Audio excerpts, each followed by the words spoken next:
morning! Day 6 in Bangkok. And now we are going to just chill around dito sa Bangkok, guys.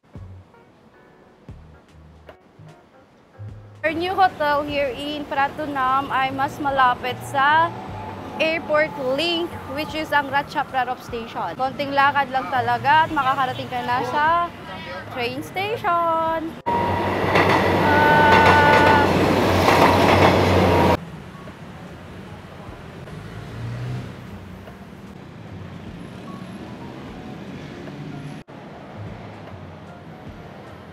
So guys, if you're planning to ride the BTS, guys, which is highly recommended to avoid the traffic, this is how you can buy your ticket.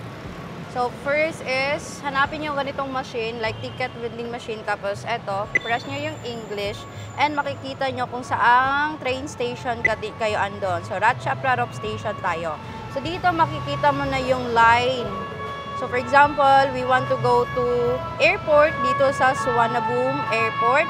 If you want to go to the city, dito naman kayo sa Phaya Thai. So for example, Phaya Thai, lalabas na kung ilang ticket ang bibilin mo, 1, 2, 3, 4, 5. And then, pag halimbawa isa, lalabas na dito yung amount, which is 1 ticket costs around 15 baht. And dito mo ilalagay yung iyong bayad kung papel, if coins dito naman, tas lalabas na dito yung ticket. Ano yung single journey ticket mo or token na gagamitin mo para makapasok sa loob ng train station. Mo lang siya guys, tas wag mong wawalain.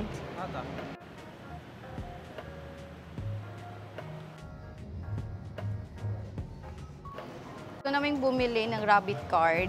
It's a transportation card here in Bangkok.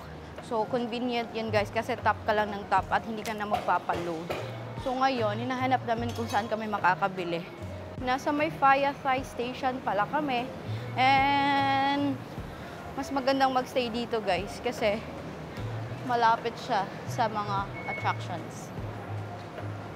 Sa Pratunam kasi more on market, shopping, gano'n. Dito naman mga attractions. This is also the stop ng Airport Link line. So, pupunta kayo ng ibang station here in Bangkok. Dito din kayo pupunta. Dito kami ngayon sa may Phaya Thai Station. And pumipila kami to buy the Rabbit card.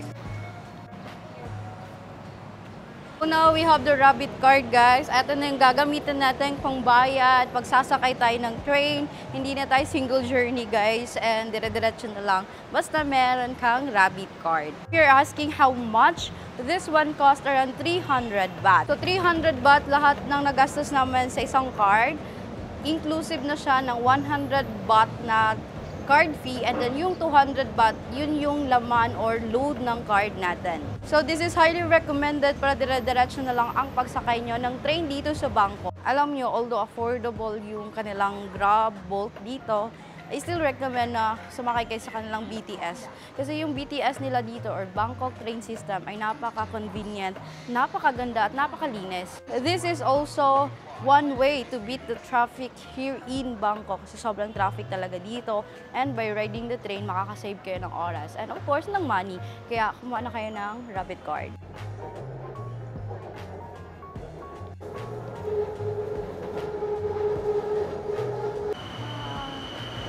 Nice, kailang train. So dito pala tayo bumaba sa May-Ari Station and ginamit na namin agad ang aming Rabbit card. This area is famous for the cafes and pinuntahan talaga namin ito para mag-cafe hopping. Una naming pinuntahan ay itong Tongyoy Cafe na tapat lang ng Gams Ari. Napaka-aesthetic ng lugar na ito, napakaganda talagang tambayan.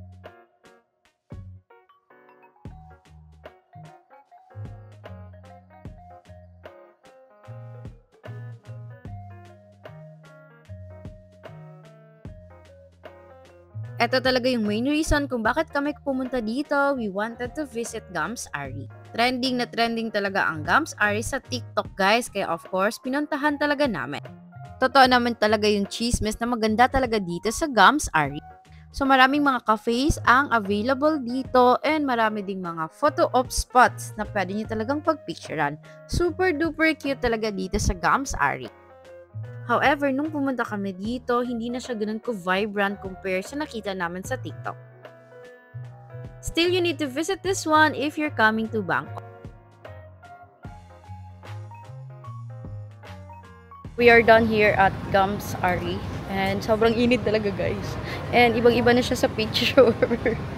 I guess hindi na siya ganun. Charot.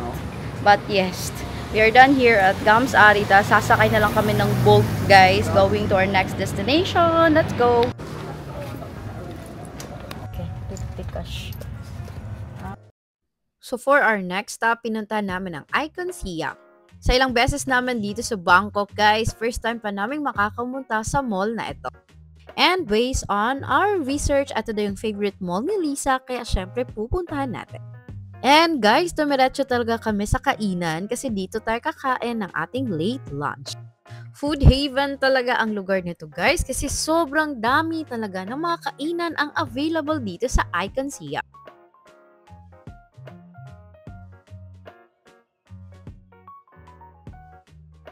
We are here at Icon Siam food court. Sobrang laki ng food court nila. So let's eat mango, sticky rice. Gutom na ako pero ayoko munang kumain ng yung grabing lasa. Gusto ko lang yung mga sweet like this one. Mango sticky rice. This is 120 baht.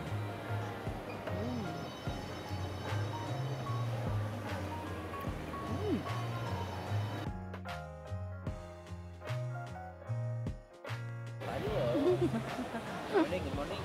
Good morning. Kain po tayo. Mukbang.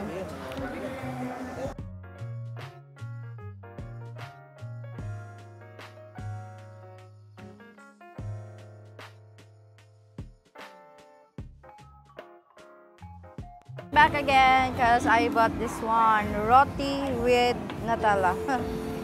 Lagi ito ko nakikita, guys, kasi mahaba yung pila niya. Tapos first time kong makakain ng roti. So, try natin. With Nutella to. Napaka-crispy ng roti.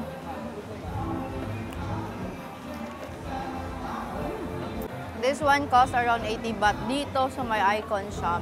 So, mas mura to sa labas, guys. So, try nyo kasi yung roti, pag niluto, nagiging crispy siya, tapos nilalagyan ng filling. So, yung filling na napili ko is Nutella, but if gusto nyo ng ibang klaseng filling, meron at maraming available na flavor din doon. A much quieter side of Icon siya. Mangingay dun. Ang dami kasing tao.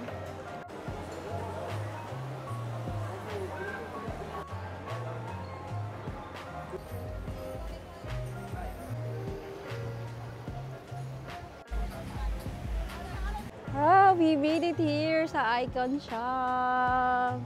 So, ilang beses namin, first time namin makapunta dito, guys. Yan. Anyway, guys, dito din pala yung pick up if magre-river cruise dine kayo, guys. Dito lang din yung isang pick up.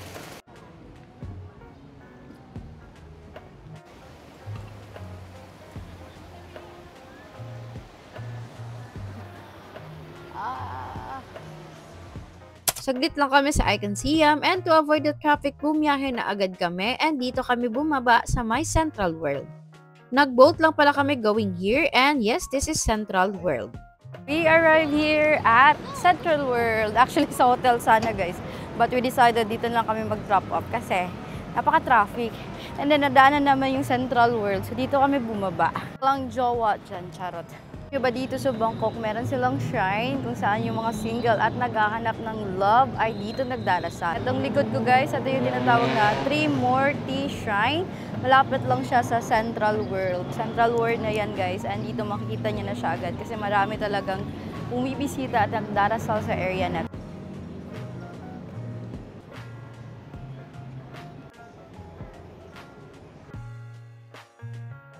So sa mismong area, may nagbibenta din ng mga offering.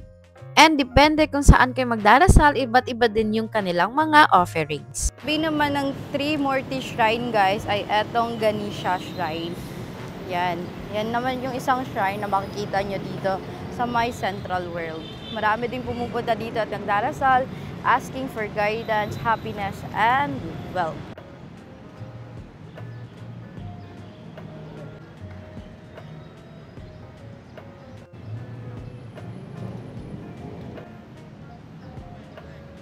Again, sa labas niyo lang ito ng Central World makikita. And from here, meron ng flyover na nagko-connect going to Big C. So, alam nyo ba, itong footbridge na to guys, nagko-connect to from Big C going to Platinum Mall. Yan na yung Platinum Mall guys, oh. So, kayang-kaya talagang lakarin if you're from Pratunam, tapos gusto nyong pumunta sa Central World and Big C, pwedeng lakarin guys. Eto nga, pumasok kami sa mall. Ito yung Platinum Fashion Mall. And then sa labas lang nito, connected na din, going to Pratunam Market. So kinagabihan, yung husband ko pumunta dito sa may Pradara. One of the recommended Thai massage spa kasi affordable lang dito and tabi lang siya ng 100 Thailand bath shop. So di ako fan ng Thai massage kaya hindi na ako nagpa-massage that night. Syempre, dito na tayo dumiretso sa 100 Thailand bath shop para mamili ng mga iuwi sa Pilipinas. Una talagang dapat i-check ay ang mga inhaler na to na napaka-affordable lang talaga. Next, marami ding mga dried fruits ang available dito, kaya make sure to bring someone pag uwi sa Pilipinas. Must buy din ang mga ointments na to guys. Ito yung usual na ginagamit ko, pampahid, every time may headache ako, napaka-effective talaga niya. Next is bumili kayo ng instant tea from Chatramu na napaka-affordable lang din and make sure to buy lemon tea guys, napakasarap. Meron din palang mga cosmetics na available dito sa 100 Thailand bath shop and bumili na kayo ng mga lip tint and mga makeup din dito. Highly recommended din ito, gamot sa Makati yung lalamunan or pag-uubuhin na. And ito namang flying rabbit din, gamot sa kung masakit yung tiyan mo. So marami ding silang ganito, parang salon pass, napakaganda niyang gamitin, kaya make sure to buy this one. And marami din silang available dito na Hong Thai inhaler na napaka-trending talaga. Try nyo na din bumili ng Pond's powder, napakamura lang nito, napakagandang gamitin. And this one guys, Johnson & Johnson na pabango, sobrang bango talaga niyan and affordable pa. Konti lang din naman yung binili ko that time guys. And alam nyo, sa labas lang ng Thailand bath shop ay merong nagbibenta ng mga dried. So one of the recommended talaga na bilhin nyo, ito guys, napakasarap niya na napakamura, 100 baht lang ang presyo noon. And again, nasa labas lang talaga siya, as in tabi lang ng 100 Thai baht shop. Good morning everyone. Today is our day 7 and our last day here in Bangkok. Time check 6:47 AM guys and mag-check out na kami kasi pupunta na kami ng airport. So for this vlog, papakita ko sa inyo ang aming process pauwi ng Pilipinas. So guys, tapos na kami mag-check out, like sobrang bilis lang.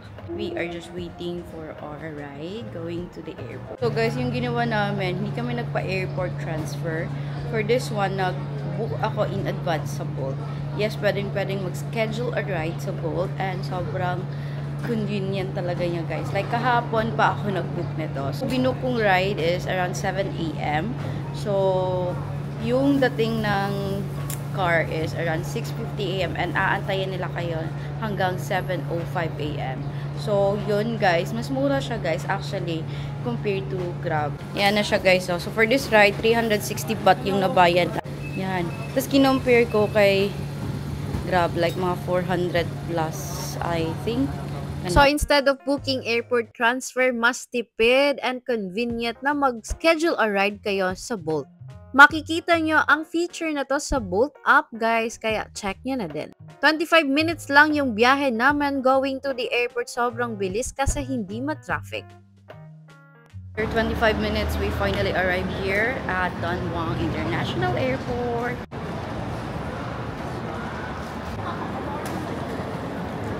Time check 7:20 AM and hindi pa open yung check-in namin, like hanggang 10:20 AM pa yung pinapakita yung mga schedule guys. So since maaga pa, we will be eating our breakfast muna and then chill around hanggang pwede na tayong mag-check-in. So we will be eating our breakfast guys and dito lang tayo banda. May sabi nila, ito daw yung lumang airport dito sa Bangkok. Sa McDo pala kami guys. And alam yung sarap ng chicken ng McDo dito sa Thailand. Gusto ko yung chicken nila sa Thailand guys. So dito tayo breakfast and mag-chill while waiting na mag-open ang ating check-in counter.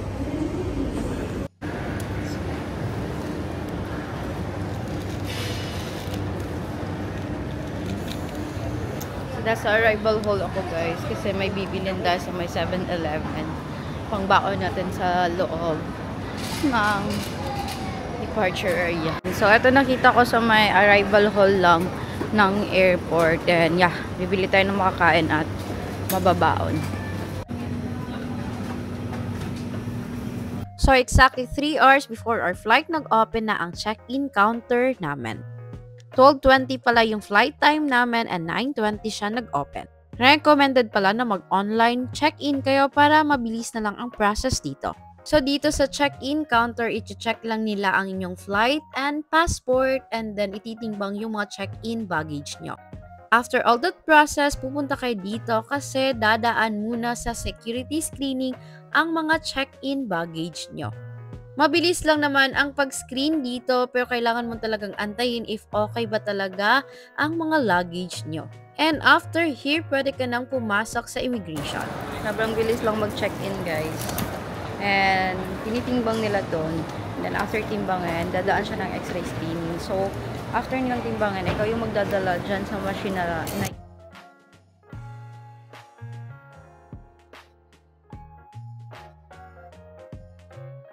So, we made it here sa boarding gate, guys. Time check, 9:30 a.m.